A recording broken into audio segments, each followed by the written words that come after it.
The night was heavy with fear. Cold wind moved through the trees, making them whisper like ghosts. In the center of the jungle clearing stood a stone altar. Old and cracked, tied to it with thick ropes, was a young alien girl. Her name was Sira. She had purple skin with soft silver lines running across her arms. Her long dark hair was tangled, and her yellow eyes were full of silent tears. The villagers stood far away, holding torches, their faces hidden behind old bone masks. They didn't speak, didn't look at her. They only chanted the same old words, "She is the chosen." "The price must be paid," the elder said, voice shaking. Behind the altar, the jungle was dark. Everyone knew what waited there, the red maw, the monster of the woods. No one had seen it and lived, but everyone feared it. It came when the drums beat and the torches were lit. Sira didn't scream. She had done that already, hours ago. Now, she just waited, her heart beating like a trapped bird. She was 16 cycles old. And this was her fate. She was born under a blood moon that meant sacrifice. But deep in the trees, someone was watching. Not a villager, not a beast. A human soldier named Logan crouched on a thick tree branch. Scanning with his night goggles, he had heard the drums while scouting the jungle alone. He thought it was some strange ceremony. But then he saw her Sira, tied, scared, and left. To die, Logan whispered into his wrist mic. But there was no signal. He was too far from base. Still, he couldn't walk away. He saw the fear in the girl's eyes and felt something twist in his chest. Suddenly, the jungle went silent. Even the wind seemed to stop. The villagers dropped their torches and ran without a word, disappearing into the shadows. Only Sarah was left, tied to the stone, breathing fast, shaking. The trees behind her cracked and broke. Something big was moving. The red maw was coming.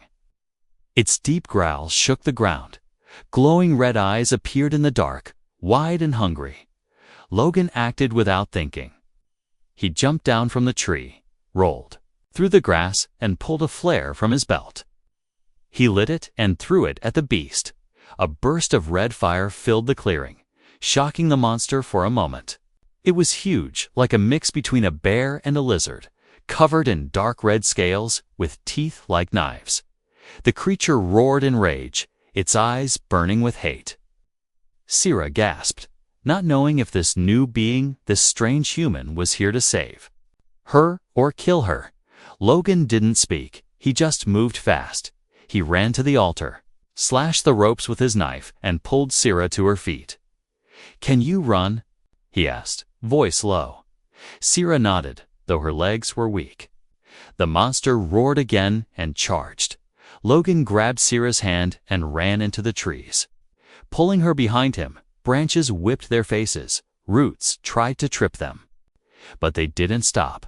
Behind them, the red maw followed, smashing trees like they were twigs. Sira had never seen a human before. He was strange tall, strong, with short brown hair and armor that shimmered slightly, but his hand was warm. And he didn't let go, not even when she stumbled. Not even when the monster came close. They ran until their lungs burned. Finally, Logan pushed through a curtain of vines and found a rocky hill. They climbed it fast, hiding inside a hollow space between the rocks. They crouched there, breathing hard, silent, waiting. The monster stomped past, sniffing the air, then moved away, fooled by the smoke from the flare. For now, they were safe. Sira sat against the wall, eyes wide, heart still racing. She looked at Logan and asked, voice shaking, "Why? Why did you help me?" Logan looked at her, sweat on his face, breathing rough because no one else did. He said softly. Sira stared at him. This human had jumped in front of death for her. She didn't know his name, didn't know his world, but somehow she trusted him. Outside, the jungle was still again. But both of them knew wasn't over. The red maw would come back. The village would not be happy. But something had changed tonight. A girl once left to die had someone willing to fight for her, and that changed everything. The sky was still dark when Logan opened his eyes. The jungle was quiet again, but he didn't trust that silence. He looked beside him, where the alien girl lay curled against the rock wall, her breathing soft and slow. She hadn't spoken much after they escaped, only stared at him with a strange mix of fear and wonder. Logan reached into his belt and pulled out a small metal packet. He tore it open and offered the energy bar to her. She looked at it like it was a weapon, confused, unsure. "It's food," he said gently. "You need to eat." She took it slowly, sniffed it, and then took a small bite. Her eyes widened at the taste, sweet, soft, different from anything she had eaten before. She looked at him again, this time not with fear, but something softer. "Who are you?" she asked in a low voice. "Logan," he replied. "I'm just a scout human." She repeated the word slowly. "Who? Man?" It sounded strange in her mouth, but not unpleasant. He nodded and leaned back, listening to the jungle, Cirrus. I scanned the forest, the fear returning slowly. The red maw. "It will come again," she whispered. Logan didn't answer right away. But he didn't look scared either. He reached into his bag and pulled out something small. It looked like a circle of metal and wires. "What is that?" she asked. "A trap," he said. "If it comes, we'll know." He got up and started placing devices around the area, small sensors. Motion alarms, smoke flares. Sierra watched him, amazed, confused. She had never seen anyone move like that, calm, controlled, like he'd done this 100 times. After a while, he came back and sat beside her again. The sky was turning gray, the first light touching the jungle floor. Sierra hugged her knees and looked at him. "My people. They sent me to die." Logan looked at her, but said nothing. She continued. "They believe it keeps the monster away, but it never does. It always returns." Logan sighed and stared into the trees. Fear makes people do stupid things. He said, "But you," she said softly, "you were not afraid." He smiled slightly. "I was terrified, but you still came," she whispered, her voice trembling. Logan looked at her again. Really looked.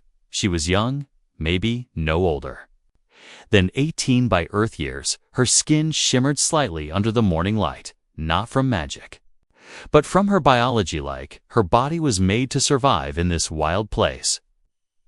He shook his head. "You don't deserve to be a sacrifice." "I didn't think I'd survive the night," she replied. "You did more than survive," he said. "You're still here for a long time." They sat in silence. Bird-like creatures called out in the distance. Sierra slowly leaned her head on his shoulder. He didn't move away, didn't speak, just let her rest. Then the silence broke. One of the alarms triggered, just a soft red light flashing. No sound. Logan tensed. His hand moved to his weapon. Sierra stood quickly, fear returning to her eyes. Logan held a finger to his lips, motioning her to stay behind the rock. He crept to the edge, eyes scanning the trees. Something was moving, but it wasn't the red maw. A group of masked villagers, armed with spears and torches. They had come back, but not to save her. They were hunting her. Logan's jaw clenched. He pulled out a flash grenade and whispered to Sarah, "They're here for you. We need to move." She froze. "They'll kill you if they see you with me." "Then I guess I'll have to stay out of sight," he said with a smirk. He reached for her hand again, and this time she didn't hesitate. Together, they slipped out the back of the rocks and ran toward the deeper jungle. Sierra didn't look back, but tears ran down her cheeks as she whispered, "They were my people." Logan didn't answer. He just held her hand tighter as they disappeared into the trees. This time, she wasn't just running from a monster. She was running toward something new. And maybe, just maybe, toward someone who would never let her be chained again.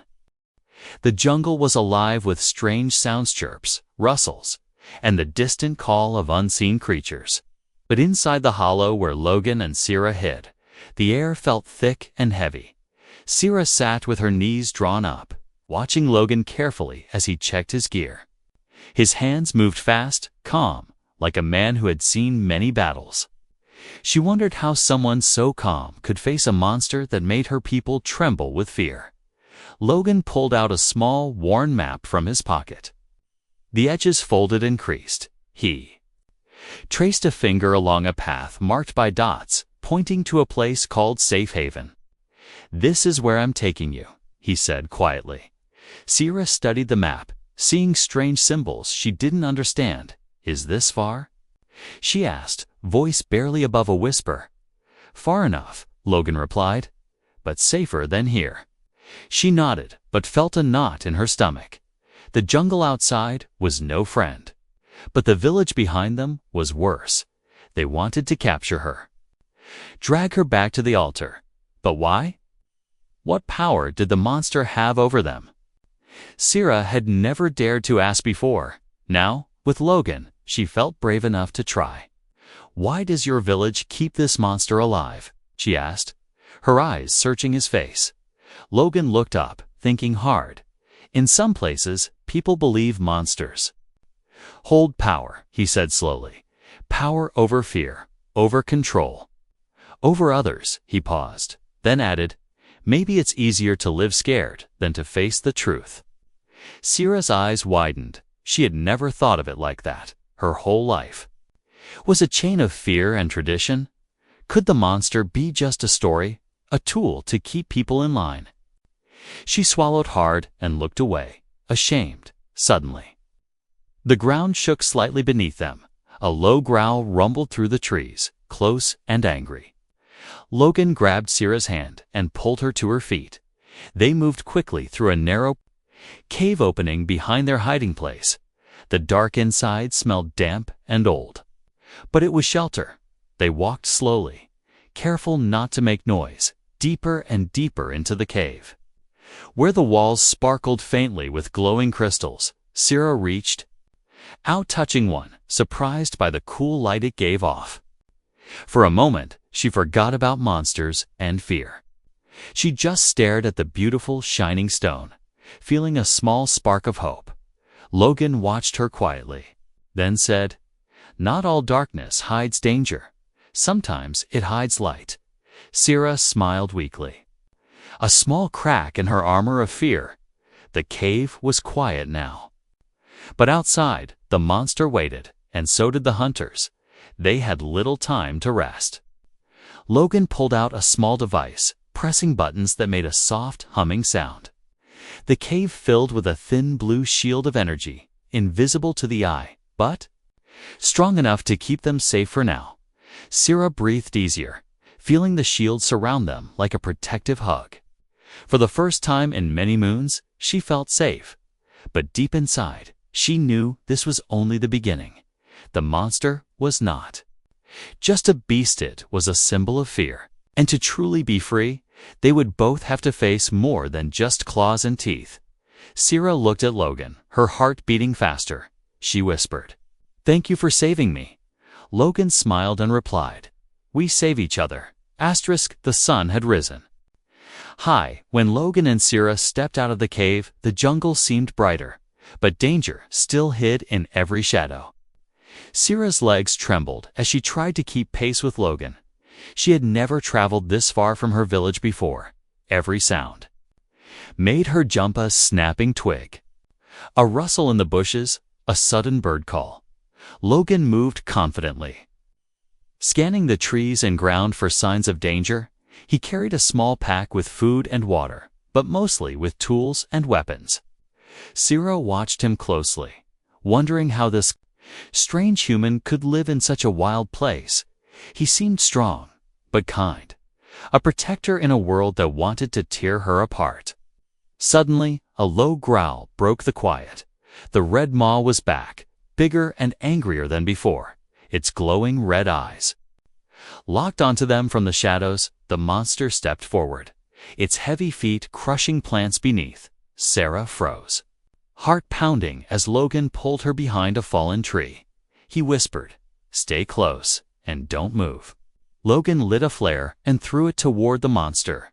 The bright lights startled the beast, making it roar in pain. It charged, but Logan was ready, throwing traps and smoke bombs. Sarah saw something new in Logan's fierce will to fight. To protect, she wanted to be brave like him, but her hands shook. The monster lunged, but Logan dodged quickly and slashed with his knife. The red maw roared again, blood dripping from its side. Sarah felt a rush of hope. Maybe they could win this fight. Maybe she didn't have to be a sacrifice after all. As the battle raged, Sarah grabbed a fallen branch. She remembered her people's stories of the monster's weak spots. With a deep breath, she ran toward the beast, her heart pounding louder than ever. She jabbed the branch into the monster's side, where the scales looked thinner. The red maw screamed, twisting away from her. Logan took the chance to strike a final blow. The monster fell to the ground with a heavy thud. Silence returned to the jungle, broken only by their heavy breathing. Sarah looked at Logan, eyes shining. "We did it," she whispered. Logan smiled tiredly. Together, but their victory was short-lived. From the trees came the angry voices of the villagers they had followed the monster's trail, and now they saw the fallen beast. Their faces were dark with anger and fear. They carried spears and shouted for Sarah to return. Logan stepped in front of her. Raising his hands, "You won't take her back," he said firmly. The villagers hesitated, unsure of this human's power. Sarah looked at them, feeling a new strength inside. "I am not your sacrifice," she said clearly. "For the first time, I choose my own fate." The jungle seemed to hold its breath. The villagers slowly lowered their weapons, but the fight for freedom was only just beginning. Sarah and Logan would have to face not just monsters, but old fears and traditions. Together, they would change their world, one step at a time. The night was cooler now, and the jungle sounds had softened.